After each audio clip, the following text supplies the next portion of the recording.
यूहन्ना की इंजील उसका पहला अध्याय 1 से 12 आयत और यूहन्ना की इंजील उसका 8वां अध्याय इसकी 1 से 12 आयत, ये दोनों पैसेज और ज़्यादा इस आयत को जो है खोल के हमारे सामने रखते हैं, इसके अर्थ को हमारे सामने रखते हैं।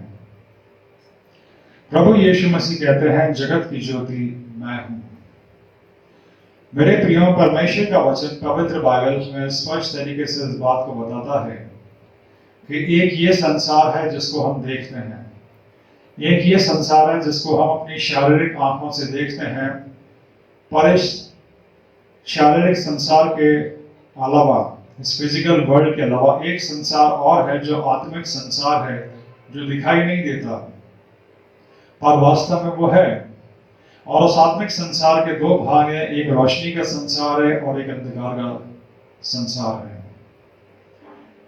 रोशनी का संसार और ये संसार सब कुछ सर्वशक्तिमान परमेश्वर ने रचा है।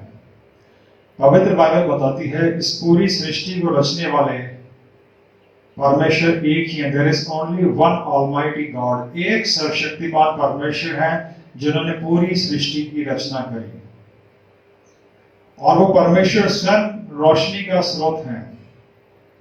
सारी रोशनी ज्योति उन्हीं के अंदर से निकलती है और परमेश्वर के अंदर कुछ भी अंधकार नहीं, ये पवित्र बाइबल हमें बताती है। रोशनी का संसार और ये संसार परमेश्वर के दम और सामर्थ पे एग्जिस्ट करता है। जी हाँ मेरे प्रियो, वो सर्वशक्तिमान परमेश्वर है, ऑलमाइटी गॉड है। वो अपने दम पे एग्जिस्ट करते हैं, और रोशनी का संसार और ये फिजिकल संसार ये उनके दम पे एग्जिस्ट करता है। और पवित्र बाइबल इस बात को बताती है कि परमेश्वर ने जब स्वर्ग और पृथ्वी को रचा और बनाया, परमेश्वर ने अपने साथ रहने के लिए, अपनी संगति के लिए मनुष्य को बनाया, आदम और हवा को बनाया, मानव जाति को बनाया।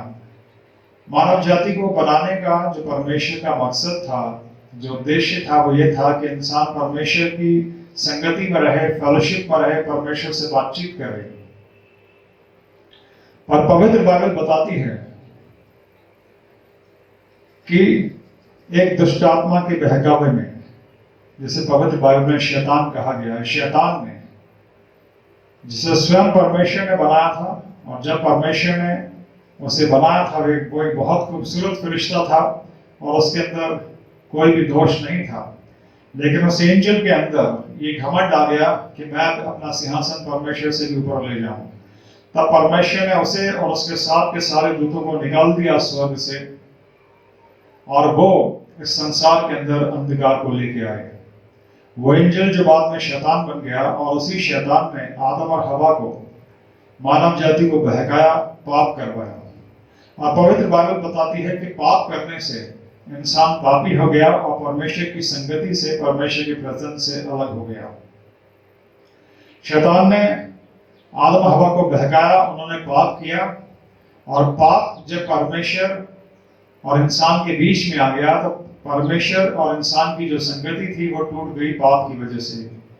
क्योंकि परमेश्वर ज्योति है, एक प्रकाश है, और अंधकार का और प्रकाश का कोई मेल जोल नहीं है, और पाप की वजह से एक अंधकार हर इंसान के हृदय और जीवन में आ गया। रोशनी और अंधेरा एक साथ नहीं रह सकते, ये एक प्रैक्टिकल बात है। आप अपने घर में रहते हैं, जैसे ही शाम होती है, रात होती है, अंधेरा होता है, आप लाइट जला देते हैं, लाइट जलाते ही उजाला हो जाता है, तो वहां पे अंधेरा नहीं रह सकता। तो इसीलिए जब इंसान ने पाप किया, पाप की वजह से अंधकार उसके जीवन में आया, तो वो इंसान अपने आप परमेश्वर से अलग हो गया। जी हाँ मेरे प्रियो, और पाप करने की वजह से इस संसार के अंदर अंधकार आ गया। इस संसार के अंदर जितनी भी समस्याएं, इस पूरे विश्व में आप जितनी भी समस्याएं हैं, उनकी उसकी जो जड़ है वो है परमेश्वर से अलगाव और पाप। परमेश्वर से अलगाव इस पूरे संसार के अंदर अंधकार को लेके आया है, पाप को लेके आया है। पाप की वजह से संसार परमेश्वर से अलग हुआ, पाप की वजह से मानव जाति परमेश्वर से अलग हुई, और पाप और अलगाव इस संसार के अंदर, हर इंसान के अंदर, हर घर परिवार के अंदर एक अंधकार को लेके आया। और पाप के बाद से ही, पाप की उस घटना के बाद से ही, जैसा एक ओरिजिनल कॉपी खराब हो जाती है तो सारी फोटो कॉपीज में वो डिफेक्ट आता है। पवित्र बाइबल बताती है मनुष्य फिर कर्म करने से पापी नहीं है, मनुष्य जन्म से और स्वभाव से ही पापी है और पाप की मजदूरी मृत्यु है। पूरे संसार के सामने, पूरी मानव जाति के सामने अंधकार, पाप और मृत्यु आ गया। पर पवित्र बाइबल एक बहुत खूबसूरत चीज हमें बताती है कि रोशनी के संसार में से स्वयं रोशनी का स्रोत प्रभु यीशु मसीह रोशनी में से इस अंधकार से भरे हुए, इस पाप में डूबे हुए जगत में आए ताकि इस संसार के अंदर वापस से रोशनी हो जाए। यह संसार जो पूरी तरह से पाप की वजह से अंधकार में डूबा हुआ था, रोशनी का स्रोत रोशनी के संसार में से स्वयं इस संसार में आया ताकि इस संसार के अंदर वापस से रोशनी हो जाए, ताकि इस संसार के अंदर वापस से उजाला हो जाए, ताकि हर वो जीवन जो अंधकार में है, हर वो जीवन अंधकार में से निकल के उजाले में आ जाए, रोशनी में आ जाए। आज जितने भी लोग ऑनलाइन इस वचन को सुन रहे हैं, आप अपने घर में, आप अपने जीवन में, आप अपने परिवार में, आप अपने जीवन के किसी भी क्षेत्र में अगर अंधकार को महसूस करते हैं, अंधकार के बंधनों को महसूस करते हैं, तो आज का ये वचन आपके लिए है। आज का ये वचन आपके लिए है, क्योंकि आज के इस वचन के द्वारा सर्वशक्तिमान परमेश्वर पिता चाहते हैं कि सर्वशक्तिमान परमेश्वर पिता की रोशनी जो प्रभु यीशु मसीह स्वयं है, वो आपके हृदय में आए, आपके जीवन में आए और आपके जीवन के जरिए परमेश्वर की रोशनी आपके घर को प्रकाशित करे। और जहां रोशनी आती है वहां अंधकार नहीं रह सकता मेरे प्रिय। एक स्थान पे एक ही चीज रह सकती है, या तो रोशनी रहेगी या अंधकार रहेगा। हमारे सामने जो पहला पैसेज पढ़ा गया, यूहन्ना की इंजील उसका पहला अध्याय उसकी 1 से 12 आयत।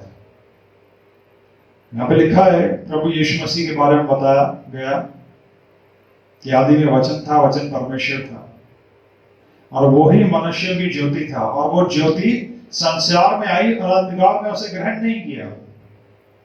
इस संसार के लोग प्रभु यीशु मसीह को ग्रहण नहीं करते। क्यों? क्योंकि उनके हृदय में और उनके जीवन में बड़ा अंधकार है, और ये अंधकार पाप की वजह से है। इंसान पाप को छोड़ना नहीं चाहता, इंसान अपने बुरे कामों को छोड़ना नहीं चाहता, इंसान अपने बुरे स्वभाव को छोड़ना नहीं चाहता, इंसान अपनी बुरी आदतों को छोड़ना नहीं चाहता। इसीलिए बहुत से लोगों को प्रभु यीशु मसीह को स्वीकार करना मुश्किल लगता है, क्योंकि अगर प्रभु यीशु मसीह हृदय में आएंगे, प्रभु यीशु मसीह जीवन में आएंगे, तो वो तो स्वयं रोशनी है। अगर प्रभु यीशु मसीह जीवन में आ गए तो जीवन को प्रकाशित कर देंगे, जीवन रोशनी से नहा जाएगा, फिर अंधकार नहीं रहेगा जीवन में। जी हाँ मेरे प्रिय, और इसीलिए नए नियम में पहला यूहन्ना के पहले अध्याय में लिखा है कि यदि हम कहते हैं कि हम परमेश्वर के साथ चलते हैं और फिर भी पाप की संगति में भी जाते हैं, तो फिर हम अपने आप को झूठा ठहराते हैं। परमेश्वर के साथ फिर हमारी सहभागिता नहीं, क्योंकि अगर हम रोशनी की संगति में रहेंगे, रोशनी की दोस्ती में रहेंगे, तो हमारा हृदय, हमारा मस्तिष्क, हमारे मस्तिष्क के विचार, हमारे हृदय की भावनाएं, हमारा जीवन सब कुछ प्रकाशित हो जाएगा, सब कुछ रोशन हो जाएगा। क्या आज आप चाहते हैं कि आपका जीवन प्रकाशित हो, आपका परिवार, आपका घर परिवार प्रकाशित हो? अपने घर में, अपने परिवार में, अपने व्यक्तिगत जीवन में कहीं भी आप अंधकार को पाते हैं या अंधकार के बंधनों को पाते हैं, तो आज का वचन आपके लिए है। मेरे प्रियो, ये एक बड़ा सत्य है जिसपे संसार के सारे इतिहासकार सहमत हैं। आज से 2000 साल पहले एक बड़ी घटना घटी थी। रोशनी के संसार में से रोशनी का स्रोत स्वयं निकल के संसार में आया था, और उससे मानव जाति का इतिहास 2 भागों में बढ़ता है। हम सब जानते हैं इस बात को, इतिहास हम सब ने पढ़ा है। इतिहास की हर घटना के आगे BC AD लगता है। प्रभु यीशु मसीह के संसार में आने से पहले जितनी घटनाएं हुई उनके आगे BC लगता है, यानी बिफोर क्राइस्ट। और प्रभु यीशु मसीह के संसार में आके और अपना बलिदान देने की घटना के बाद जितनी घटनाएं हुई इतिहास में, उनके आगे AD लगता है, जो कि एक ग्रीक वर्ड से आया है, एनो डोमिनो, जिसका अर्थ होता है प्रभु का वर्ष। प्रभु के वर्ष के बाद से जो घटनाएं हुई उनके आगे AD लगता है। यानी संसार के सारे इतिहासकार इस बात के लिए सहमत हैं कि प्रभु यीशु मसीह का संसार में आना मानव जाति के इतिहास की सबसे बड़ी घटना थी। इसीलिए इतिहास दो भागों में बढ़ता है इस घटना से। क्यों घटना थी? क्योंकि रोशनी का स्रोत स्वयं अंधकार के संसार में आया था कि ये संसार वापस से रोशनी में आ जाए, ये संसार वापस से प्रकाशन में आ जाए, ये संसार वापस से प्रकाशित हो जाए, रोशनी में नहा जाए। और यही परमेश्वर की इच्छा है आपके जीवन के लिए, यही परमेश्वर की इच्छा है आपके परिवार के लिए, यही परमेश्वर की इच्छा है आपके बच्चों के लिए। अगर आज आप कहीं भी अपने आप को अंधकार में पाते हैं, अपने घर परिवार को अंधकार में पाते हैं, अपने जीवन में अंधकार को पाते हैं, अपने बच्चों के जीवन में अंधकार को पाते हैं, तो रोशनी के पास आइए।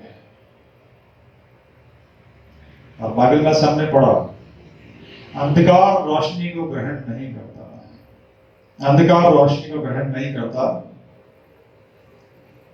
वो रोशनी को ग्रहण कर ही नहीं सकता। तो मेरे प्रियो, सबसे पहले आज ईमानदारी से, गंभीरता से आपको अपने हृदय में ये सोचना होगा कि अब आपके जीवन में कौन रहेगा, अंधकार या रोशनी।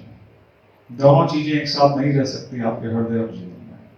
अगर आप चाहते हैं कि अंधकार आपके हृदय में से, आपके जीवन में से, आपके घर परिवार में से दूर हो जाए, तो आपको रोशनी को आमंत्रित करना होगा, प्रभु यीशु मसीह को आमंत्रित करना होगा अपने हृदय और अपने जीवन में। प्रभु यीशु मसीह कहता है यूहन्ना 8:12 में, यीशु ने लोगों से कहा, जगत की ज्योति मैं हूँ, जो मेरे पीछे होलेगा वो अंधकार में न चलेगा परंतु जीवन की ज्योति पाएगा। प्रभु यीशु मसीह को सिर्फ हृदय में और जीवन में लेना नहीं है, फिर प्रभु यीशु मसीह के पीछे चलना है, रोशनी के पीछे चलना है, तो जीवन ऐसा प्रकाशित हो जाएगा कि फिर उस जीवन में अंधकार का के लिए जो है वो स्थान नहीं रहेगा। जी हाँ मेरे प्रियो, ये सत्य है। और इस चीज को हम समझेंगे इस एक घटना से। ये घटना जो पहले हमारे सामने पड़ेगी, यूहन्ना 8:1-12 आयत। 12वीं आयत में प्रभु यीशु मसीह ने कहा, जगत की ज्योति मैं हूं। और इससे पहले एक घटना हमारे सामने पड़ी गई, और ये घटना क्या है? उस समय के तथाकथित धार्मिक लोग, जो धार्मिक समाज के ठेकेदार थे उस समय इजराइल में, वो प्रभु यीशु मसीह के सामने एक स्त्री को पकड़ के लेके आते हैं, और उस स्त्री को एक पाप में, एक अपराध में पकड़ा जाता है। और ये प्रभु यीशु मसीह से कहता है कि ये व्यभिचार में पकड़ी गई है। पवित्र बाइबल के अंदर मेरे प्रियो दो भाग हैं। पवित्र बाइबल के अंदर कुल 66 किताबें हैं, टोटल 66 बुक्स हैं। बाइबल का जो शाब्दिक अर्थ है वो होता है बुक्स। ग्रीक के अंदर एक वर्ड है बिब्लियन, जिससे ये नाम बना है बाइबल। बाइबल के अंदर 66 किताबें हैं, और इसी वजह से इसे बाइबल कहा जाता है। बिब्लियन ग्रीक वर्ड है जिसका मतलब होता है बुक्स। 66 किताबें पवित्र बाइबल के अंदर है, और इन 66 किताबें ये दो भागों में बटी हुई हैं। पहले भाग को पुराना नियम कहा जाता है, जिसमें 39 किताबें हैं, और इन 39 किताबों में इस पूरी सृष्टि का आरंभ है, किस तरह से परमेश्वर ने इस पूरी सृष्टि की रचना करी, और पूरी सृष्टि की रचना करने के बाद किस तरह से परमेश्वर ने मनुष्य जाति की रचना करी, और मानव को रचा परमेश्वर ने अपनी संगति में अपने साथ रहने के लिए। फिर पाप की वजह से किस तरह से इंसान परमेश्वर से दूर हो गया, इस सब का वर्णन है। किस तरह से मनुष्य जाति के अंदर पाप का आरंभ हुआ, किस तरह से इस संसार के अंदर और मानव जाति के अंदर दुखों का आरंभ हुआ, पाप और अंधकार के वजह से किस तरह से फिर मानव जाति गुलामी में परमेश्वर से दूर जाती रही। और इस पुराने नियम के बाद एक बड़ी घटना घटती है, जो आज से 2000 साल पहले घटी। प्रभु यीशु मसीह संसार में आते हैं। परमेश्वर ने प्रभु यीशु मसीह को संसार में भेजा ताकि प्रभु यीशु मसीह के जरिए इस पूरे संसार के अंदर वापस से रोशनी फैल जाए। अंधकार में डूबती और मरती मानव जाति प्रभु यीशु मसीह के जरिए वापस से परमेश्वर के पास आ जाए। अब कैसे होगा, हम इस घटना से समझेंगे। पुराने नियम के अंदर परमेश्वर के एक बड़े दास हुए थे मूसा, जिनके जरिए परमेश्वर ने अपना लॉ दिया था, व्यवस्था दी थी। परमेश्वर ने कहा था कि ये मेरा लॉ है, ये मेरे नियम है जिनका पालन आपको करना है। तो उस लॉ के अंदर ये था कि यदि कोई व्यभिचार करता हुआ पकड़ा जाए तो उसके ऊपर पथरवाह करना है। तो उसी लॉ के अनुसार ये सारे लोग इस स्त्री को पकड़ के प्रभु यीशु मसीह के पास लेके आए थे, और वो कह रहे थे प्रभु यीशु मसीह से कि मूसा की जो व्यवस्था है उसमें लिखा है कि जो व्यभिचार में पकड़ा जाए, जो स्त्री व्यभिचार में पकड़ी जाए, उसके ऊपर पथरवाह किया जाए। अब वो ये वचन में से हमारे सामने पढ़ा गया कि वो प्रभु यीशु मसीह को परखना चाहते थे। पर यहाँ पे क्या हुआ, प्रभु यीशु मसीह ने उस स्त्री के ऊपर कोई दंड की आज्ञा नहीं दी, बल्कि वो सारे लोग जो उस स्त्री को दंड देना चाहते थे, उसको मारना चाहते थे, उन सबसे प्रभु यीशु मसीह ने कहा कि ठीक है, तुम उसको मारना चाहते हो मारो, पर पहला पत्थर वो मारेगा जिसने कोई पाप नहीं किया अपने जीवन में। अब फिर क्या होता है, धीमे धीमे करके सारे चले जाते हैं, बड़े से लेकर छोटे तक सब चले जाते हैं। प्रभु यीशु मसीह स्त्री से कहता, क्या हुआ, कहाँ गए वो? कहती, प्रभु सब चले गए, किसी ने मुझ पर दंड की आज्ञा नहीं दी। प्रभु यीशु मसीह कहता, मैं भी नहीं देता, जा पर फिर पाप मत करना। और यही संदेश पूरे संसार को और पूरी मानव जाति को देने के लिए प्रभु यीशु मसीह संसार में आए। और ये कितना सुंदर संदेश है। ये सुंदर संदेश ये है कि अंधकार के बावजूद, अंधकार में डूबे होने के बावजूद, पाप में डूबे होने के बावजूद, परमेश्वर, सर्वशक्तिमान परमेश्वर, जिन्होंने पूरी सृष्टि की रचना करी, जिन्होंने मानव जाति को बनाया, जिन्होंने मुझे और आपको बनाया, हमारे पापों के बावजूद वो हमें नाश नहीं करना चाहते, बल्कि वो चाहते हैं कि हर एक मनुष्य अंधकार को छोड़ के वापस से रोशनी में आ जाए। और उसका जरिया है प्रभु यीशु मसीह। पवित्र बाइबल बताती है कि आज से 2000 साल पहले प्रभु यीशु मसीह ने सलीब पे जो बलिदान दिया, वो हमारे पापों के लिए था। वो सारे पाप जो हमने अपने मन, वचन और कर्म से परमेश्वर के विरोध में किए, परमेश्वर के वचन के विरोध में किए, इससे पहले कि हम संसार में आए, हमारे सारे पापों का मूल्य प्रभु यीशु मसीह ने सलीब पे चुका दिया।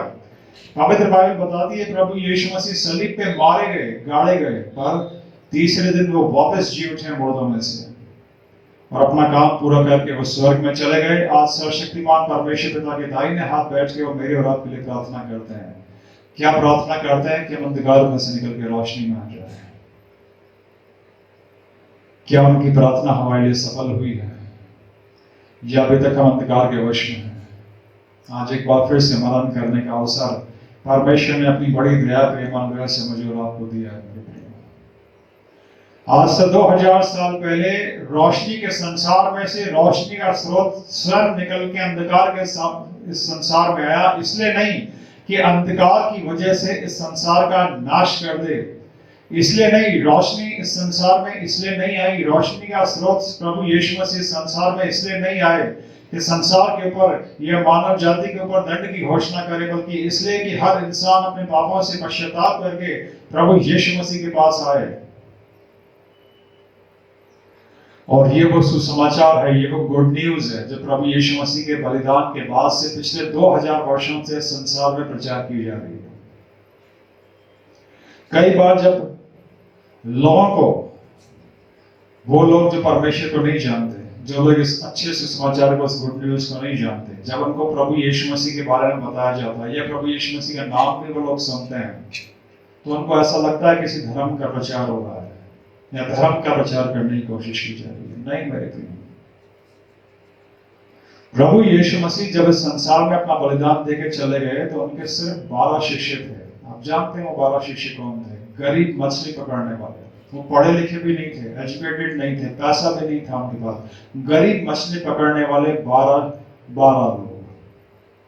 जब प्रभु यीशु मसीह अपना बलिदान देकर चले गए, प्रभु यीशु मसीह ने सलीब पे पूरी मानव जाति के लिए अपना बलिदान दिया।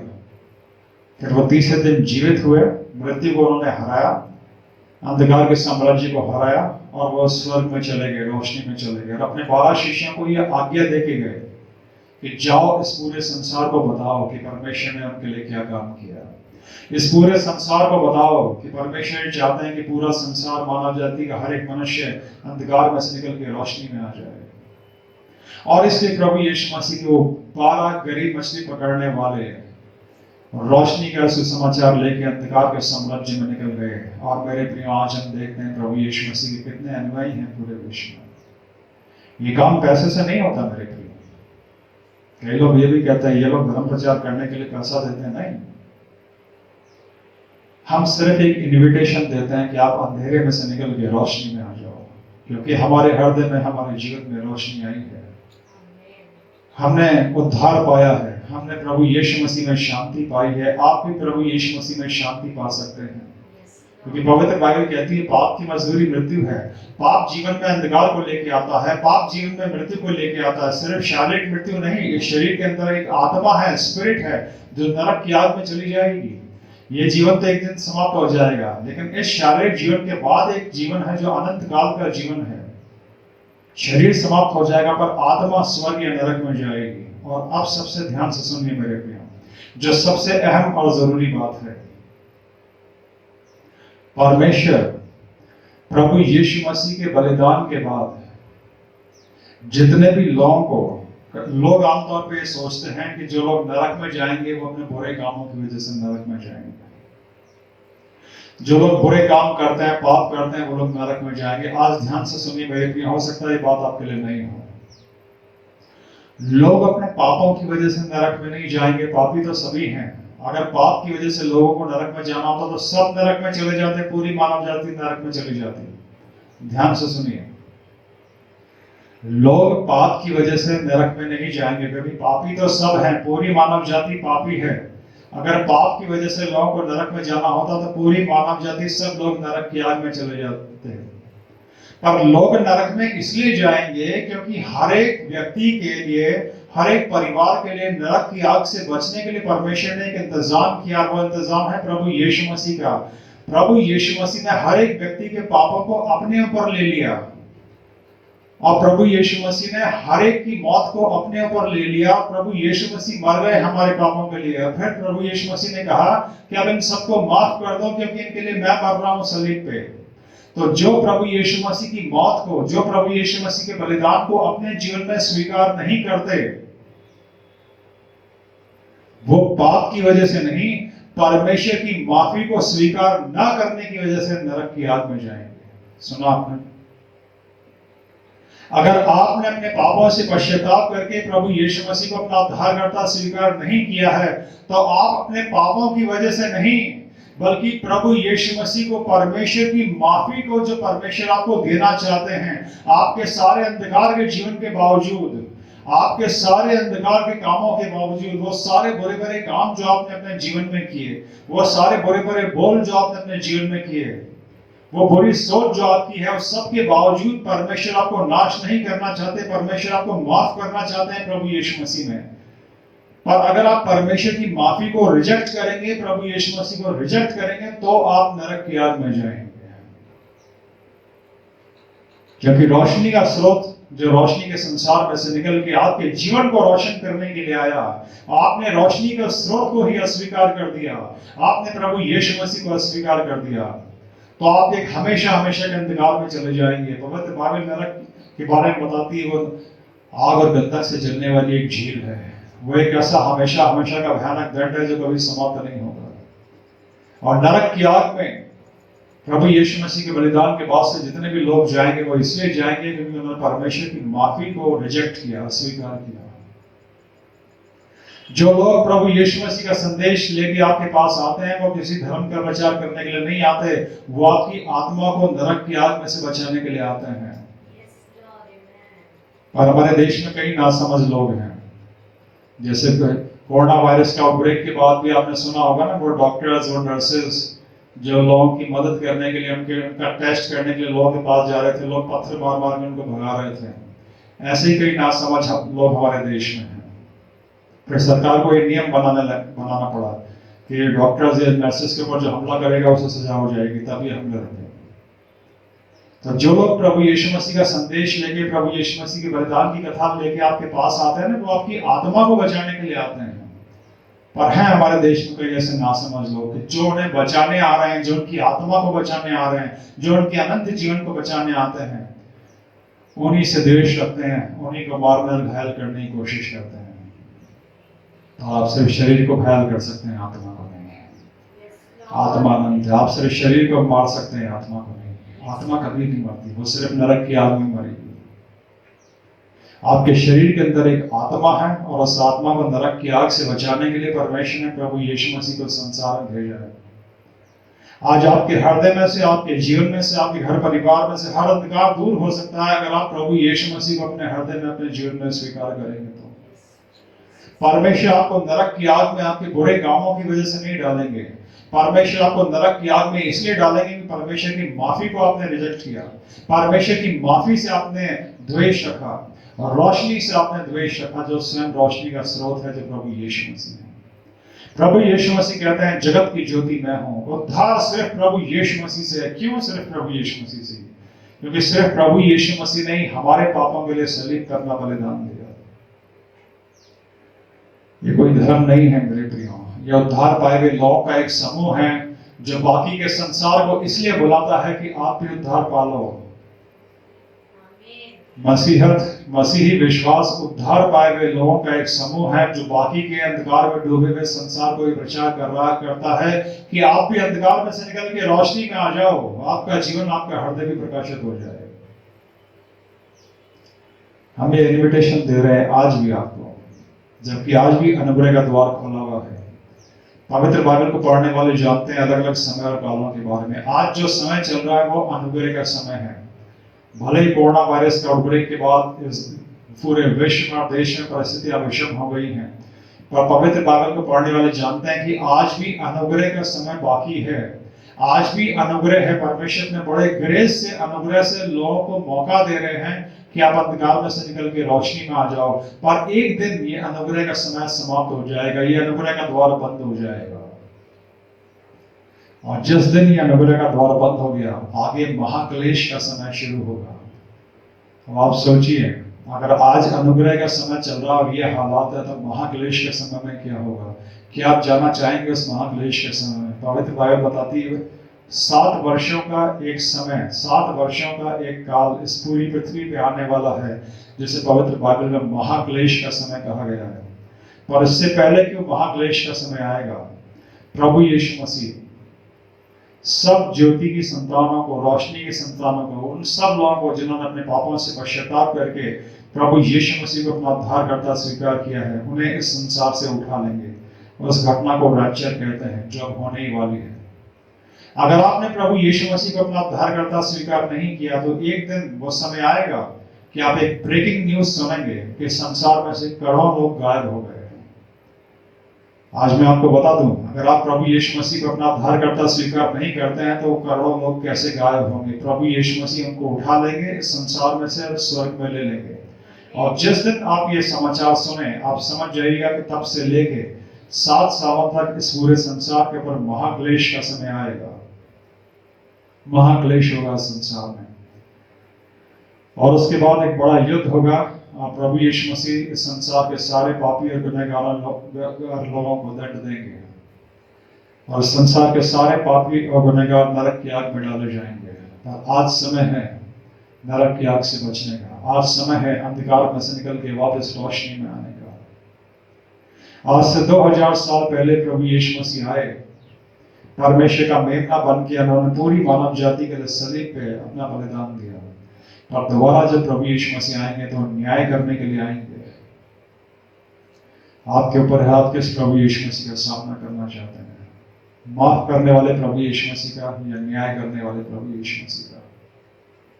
अपने पापों से पश्चाताप करिए, प्रभु यीशु मसीह को अपना उद्धारकर्ता स्वीकार करिए। ये स्त्री जिसको प्रभु यीशु मसीह के सामने लाया गया, कानून के अनुसार मार डाले जाने योग्य थी, क्योंकि लॉ था, मोसेस लॉ था, ओल्ड टेस्टमेंट का लॉ था कि जो स्त्री व्यभिचार करते हुए पकड़ी जाए उसको पथरवा करके मार डाला जाए। प्रभु यीशु मसीह ने क्यों इसके ऊपर दंड किया गया? इसलिए कि सबसे पहले तो उस समय के लोगों ने पक्षपात किया था। क्या पक्षपात किया था? व्यभिचार में स्त्री पकड़ी गई तो किसके साथ पकड़ी गई थी? जिसके साथ पकड़ी गई थी उसको भी तो पकड़ के लाना चाहिए था, पर पुरुष को छोड़ दिया हम लोगों ने। उस समय की जो मेल डोमिनेंट सोसाइटी थी, उसमें आदमी के पापों को माफ कर देते थे, पर औरत को पकड़ कर लाए। इसीलिए प्रभु यीशु मसीह नीचे झुक के लिखने लगे। उन्होंने नीचे लिखा, वो आदमी कहाँ है जो उसके साथ व्यभिचार कर रहा था? आदमी को नहीं पकड़ा उन्होंने, औरत को पकड़ा। आदमी को उन्होंने छोड़ दिया। और लॉ के अनुसार ये स्त्री वास्तव में मार डाले जाने योग्य थी।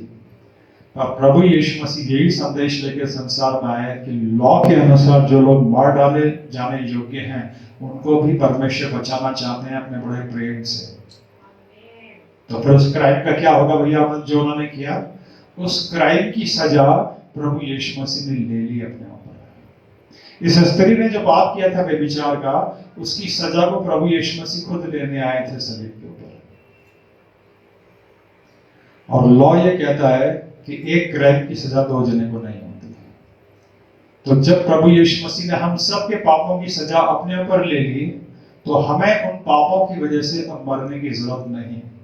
इसीलिए प्रभु यीशु मसीह ने जो अपना जजमेंट इसको दिया, जो प्रभु यीशु मसीह ने उसको छोड़ दिया, वो भी पूरी तरह से लॉफुल था, क्योंकि इसका जो व्यभिचार था उसको प्रभु यीशु मसीह ने अपने ऊपर ले लिया। प्रभु यीशु मसीह ने सलीब पे अपनी जान दी। प्रभु यीशु मसीह को पता था कि मैं ये बलिदान देने जा रहा हूँ, और जब प्रभु यीशु मसीह ने सलीब पे वो बलिदान दिया, तो इस स्त्री के व्यभिचार का मूल्य भी चुका दिया गया। जब प्रभु यीशु मसीह ने आज से 2000 साल पहले सलीब पे अपना बलिदान दिया, तो मेरे और आपके जीवन के सारे पापों का मूल्य चुका दिया गया मेरे प्रियों। इसलिए अब हमें पाप में मरने की जरूरत नहीं, अब हमें अंधकार में मरने की जरूरत नहीं, पर अब हमें जरूरत है कि हम रोशनी के पीछे चलें, प्रभु यीशु मसीह के साथ चलें, ताकि हमारा मस्तिष्क, हमारा हृदय, हमारी आत्मा, हमारा जीवन पूरी तरह से प्रकाशित हो जाए। आप जितने मसीह लोग इस वचन को सुन रहे हैं, क्या प्रभु यीशु मसीह को अपना उद्धारकर्ता मानने के बाद अब हर रोज प्रभु यीशु मसीह के साथ चलते हैं? क्योंकि प्रभु यीशु मसीह कहते हैं, जो मेरे पीछे होलेगा वो अंधकार में नहीं चलेगा। क्या आपका जीवन वास्तव में रोशन है, प्रकाशित है? बाद में प्रभु यीशु मसीह ने अपने शिष्यों से कहा, तुम जगत की ज्योति हो। रोशनी जब एक बार कहीं आ जाती है, किसी इंसान के अंदर आ जाती है, तो वो खुद प्रकाशित हो जाता है। किसी घर के अंदर लाइट का कनेक्शन आ जाता है, तो वो घर प्रकाशित हो जाता है, अंधकार निकल जाता है वहां से। क्या अंधकार में डूबा हुआ संसार हमारे जीवन में प्रभु यीशु मसीह की रोशनी को देखता है? क्या आपके जीवन में लोग प्रभु यीशु मसीह की रोशनी को देखते हैं? सोचिए गंभीरता से। क्या आप कहते हैं प्रभु यीशु मसीह मेरे जीवन में है? तो क्या परमेश्वर की रोशनी आपके जीवन में लोगों को दिखाई देती है? आज जितने लोग ऑनलाइन इस वचन को सुन रहे हैं, अगर कहीं भी आप ऐसा महसूस करते हैं कि आपके जीवन में, आपके परिवार में बंधन है, बॉन्डेजेस हैं, पाप बंधनों को लेके आता है, अगर आपने प्रभु यीशु मसीह को जानने के बाद भी कोई पाप किया है, तो उसकी वजह से बंधन आपके जीवन में, पश्चाताप कीजिए अपने पापों के लिए। ऐसा कोई पाप नहीं है जिसकी माफी नहीं है, और परमेश्वर की इस माफी को आप रिजेक्ट करते हैं, तो फिर कोई माफी नहीं बचेगी। बाइबल बताया गया है कि सिर्फ एक ही पाप है जिसकी क्षमा नहीं है, वो है पवित्र आत्मा का विरोध। पवित्र आत्मा का विरोध क्या है? कि जब भी कोई वचन को सुनता है, पवित्र आत्मा उसको कायल करता है कि आप पश्चाताप कर लो, माफी मांग लो, और जो रिजेक्ट करता है ऐसे सुंदर वचनों को, वो पवित्र आत्मा का विरोध करता है, और पवित्र आत्मा का विरोध करने वाले के लिए कोई माफी नहीं है। अगर आप इस बड़ी माफी को रिजेक्ट कर देंगे, तो इसलिए आप नरक में जाएंगे। आज ध्यान से इस बात को सुन लीजिए और दूसरों को भी बताइएगा। परमेश्वर किसी को भी नरक की आग में उसके बुरे जीवन या बुरे कामों की वजह से नहीं डालेंगे।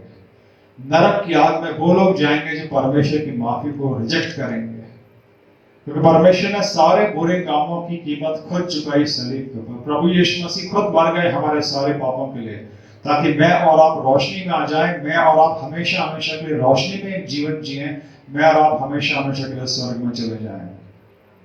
पर इतने सुंदर सुसमाचार को जो रिजेक्ट करता है, वो नरक की आग खुद अपने लिए चुनेगा। शायद अब आपको समझ में आया होगा कि क्यों लोग प्रभु यीशु मसीह का प्रचार करते हैं। इसलिए ताकि आपकी आत्मा बच जाए नरक की आग से बचने में।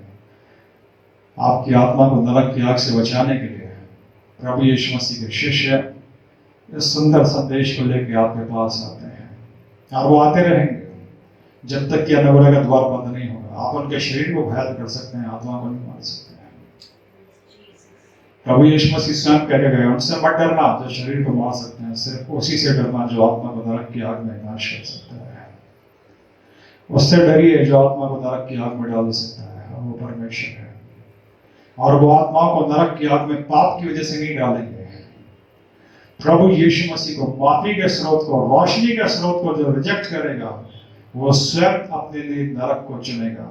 अगर आज आप प्रभु यीशु मसीह से द्वेष रखते हैं, आपने अपने लिए नरक चुना है, और आज भी आपके पास मौका है अपने पापों से पश्चाताप करिए, प्रभु यीशु मसीह को अपना उद्धारकर्ता स्वीकार करिए, ताकि आपके शरीर के अंदर जो स्पिरिट है, जो आत्मा है, वो बच जाए नरक की आग से। और ये वो सुंदर संदेश है जिसको आज से 2000 साल पहले प्रभु यीशु मसीह संसार में लेके आए। इस व्यभिचारिणी स्त्री को प्रभु यीशु मसीह ने माफ किया। क्यों? क्योंकि इसके इस व्यभिचार का मूल्य, इसकी कीमत खुद उन्होंने चुकाई बाद में सलीब के ऊपर। आज हम सब ने जितने भी पाप किए, हमारे पापों का मूल्य प्रभु यीशु मसीह ने आज से 2000 साल पहले ही चुका दिया है। हम क्यों फिर अपने पापों में मरे? हम फिर क्यों अंधेरे में चलते रहे? ये एक इन्विटेशन है जो प्रभु यीशु मसीह आज देते हैं। जो मेरे पीछे हो लेगा वो फिर अंधकार में न चलेगा, वो जीवन की ज्योति पाएगा। आज परमेश्वर की रोशनी इन वचनों के द्वारा आपके हृदय में, आपके जीवन में आना चाहती है। अगर आज इन वचनों को सुनने के बाद अपना हृदय, अपना जीवन आप खोलेंगे, अपना हृदय खोल के प्रभु यीशु मसीह से प्रार्थना करिए। भले ही आज तक आपने अपने जीवन में कैसे ही पाप क्यों ना किया हो सकता है किसी पाप का गिल्ट, किसी पाप का बोझ, किसी पाप की ग्लानि आज तक आपको दबाती आई हो, परेशान करती आई हो। कितना भी अंधकार क्यों ना रहा हो आज तक आपके जीवन में, कितने भी आप टूटे हुए क्यों ना हो अपने जीवन में, परमेश्वर आज आपको माफ करना चाहते हैं। परमेश्वर आज आपके जीवन से सारे अंधकार को दूर करना चाहते हैं। सिर्फ रोशनी के स्रोत को, प्रभु यीशु मसीह को स्वीकार कर लीजिए।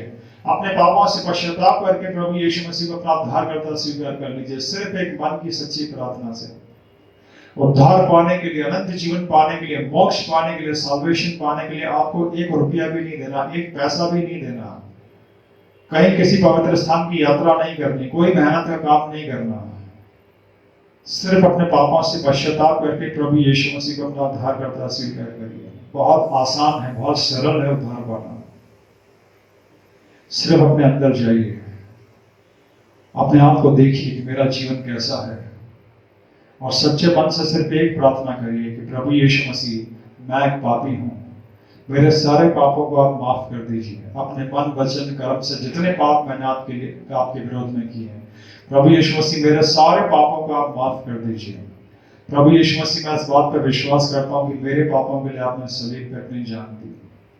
प्रभु यीशु मसीह, मैं आपको अपना उद्धारकर्ता स्वीकार करता हूं। प्रभु यीशु मसीह, आज से मेरा जीवन आपका है। सच्चे दिल से अगर आप ये प्रार्थना करेंगे, परमेश्वर की अद्भुत ज्योति आज आपके हृदय में आएगी, परमेश्वर की रोशनी आज आपके जीवन में आएगी। अंधकार के बंधन आज आपके जीवन में से टूटेंगे, अंधकार के बंधन आज आपके घर में से टूटेंगे। परमेश्वर आज ही अपनी माफी का, अपना उद्धार का अनुभव आपको देंगे। मोक्ष का अनुभव आज ही आपको आपके जीवन में मिलेगा। नरक की आग हमेशा हमेशा के लिए आपकी आत्मा के आगे से हट जाएगी। आपके अनंत काल का जीवन आज ही नरक से हट के स्वर्ग हो सकता है मेरे प्रियो।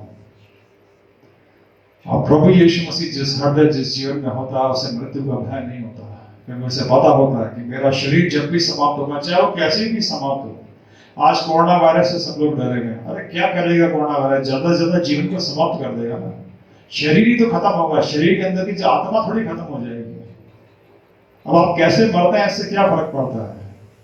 आप बीमारी से मरे, आप बूढ़े होके मरे, आप एक्सीडेंट, एक दिन तो ये शरीर खत्म होगा। तो कोरोना वायरस से जितने लोग बच जाएंगे वो कितना जिएंगे? एक दिन तो शरीर खत्म होगा। शरीर खत्म होने के बाद आत्मा कहां जाएगी? ये है महत्वपूर्ण प्रश्न। क्या आपकी आत्मा सुरक्षित है नरक की आग से? कोरोना वायरस से बचने के लिए लोग इतने जतन कर रहे हैं, सैनिटाइजेशन करो, ये करो, वो करो, करना है, ठीक है, करिए। तो सबसे जरूरी आत्मा को बचाना है, और आत्मा बचती है प्रभु यीशु मसीह को अपना उद्धारकर्ता स्वीकार करने से। जितना जरूरी आज इस देश के लिए सैनिटाइजेशन है, जितना जरूरी आज इस देश के लिए मास्क पहनना है, जितना ये देश कोरोना के वैक्सीन की खोज कर रहा है, सबसे जरूरी इस देश के लिए, इस देश के हर नागरिक के लिए प्रभु यीशु मसीह है। क्योंकि हर नागरिक के अंदर एक आत्मा है जो परमेश्वर का स्वरूप है, और उस परमेश्वर के स्वरूप को बचाने के लिए प्रभु यीशु मसीह आज से 2000 साल पहले संसार में आए। सबसे जरूरी इस देश के लिए, सबसे जरूरी इस देश के हर नागरिक के लिए प्रभु यीशु मसीह है। और अपने पापों से पश्चाताप करके प्रभु यीशु मसीह को अपना उद्धारकर्ता स्वीकार करना है। अपनी आत्मा को बचाना सबसे जरूरी है मेरे प्रियो। अपनी आत्मा को बचाइए इससे पहले कि हमेशा हमेशा का अंधकार आ जाए आपके जीवन के सामने, इससे पहले कि महाक्लेश का समय आ जाए, इससे पहले कि रप्चर हो जाए, यह अनुग्रह का द्वार बंद होने वाला है। प्रभु यीशु मसीह उद्धार पाए हुए लोगों को संसार में से उठाने वाले हैं। अपने पापों से पश्चाताप करिए, प्रभु यीशु मसीह को अपना उद्धारकर्ता स्वीकार करिए और मत सोचिए ये आपके अनंत काल का प्रश्न है, ये आपकी आत्मा का प्रश्न है। आपकी आत्मा को बचाने के लिए आज से 2000 साल पहले कोई सलीब पे मरे। या सोचिए जरा, कोई आपसे इतना प्रेम करता है कि आपकी आत्मा को बचाने के लिए उसने सलीब पे अपनी जान दी है, और वो है प्रभु यीशु मसीह। ये किसी धर्म का प्रचार नहीं है, ये आपकी आत्मा को बचाने के लिए परमेश्वर का इन्विटेशन है। परमेश्वर पिता आपकी आत्मा को नरक की आग से बचाना चाहते हैं। अपने पापों से पश्चाताप करके प्रभु यीशु मसीह को अपना उद्धारकर्ता स्वीकार करिए, जो कहते हैं जगत की ज्योति मैं हूं। और आज यही जगत की ज्योति आपके हृदय को, आपके जीवन को और आपके घर परिवार को हमेशा के लिए प्रकाशित करना चाहती है। परमेश्वर पवित्र आत्मा करे कि वचन आपके हृदय में, आपके जीवन में जाए और आपका जीवन, आपका घर परिवार हमेशा के लिए परमेश्वर की सच्ची ज्योति से प्रकाशित हो जाए।